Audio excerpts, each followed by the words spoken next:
This is Salem in the year 1692. Here, Father Jacob, a man of God, heard cries in the night. As twilight painted the sky in hues of purple and orange, Father Jacob stood before the wooden church. The air was still, heavy with the scent of pine and something else, something ancient and unsettling. The cries in the night had started 3 nights prior, drawing ever closer. At first they were distant, like the wail of a banshee carried on the wind, but now they seemed to come from right outside the church. A low, ominous hum filled the air, like the distant thrum of a giant's loom weaving the very fabric of the night. Then a female voice, desperate and mournful, cried out, "Help, please," fading into a whisper that seemed to slither through the trees. The old church bell tolled softly, its solemn chime echoing in the stillness, seeming to ask a question into the vast expanse of the night. And then silence descended once more, heavy and expectant.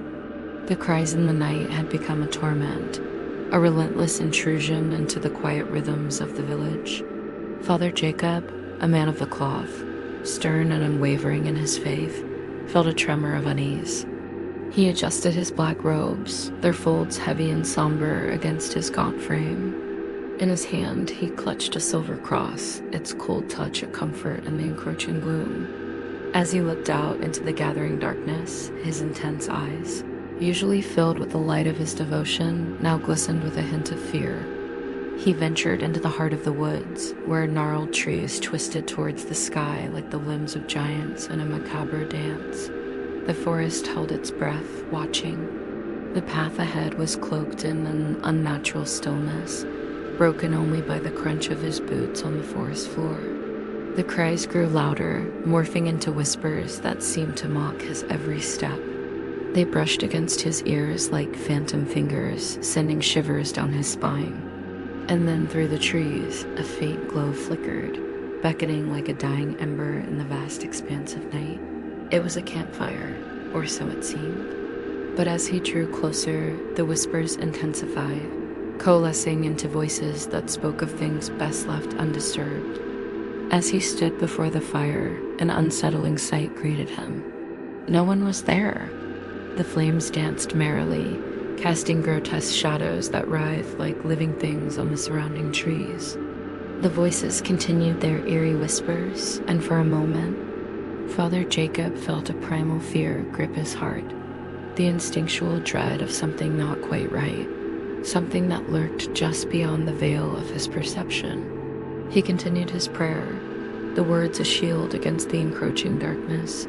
"The Lord is my shepherd, I shall not want. He maketh me to lie down in green pastures. He leadeth me beside the still waters. He restoreth my soul." But the forest seemed to mock his piety, the whispers rising in volume until they were a cacophony of sound. For a brief moment, the world tilted on its axis. The forest around him pulsed, breathing as if he were at the center of some ancient, terrifying ritual. Father Jacob could feel the cold, dark hold of the forest overtaking him. He could feel the hunger within, but that hunger of blood, he shook off the feeling, attributing it to the tricks of his overactive imagination. Yet as he pressed on, the forest tightened its embrace, the trees seeming to close in on him, their shadows growing longer, more menacing as if eager to consume him whole. The Blackwoods had finally gotten the very thing he had cared about the most, and easily corrupted him, to become a shepherd of despair. With every feeding, he could feel his humanly form morphing into an otherworldly creature of the night. The whispers reached a fever pitch, their voices twisting into a demonic chorus that echoed his every move. His ribs snapped and prolonged out his back to form a set of grotesque wings.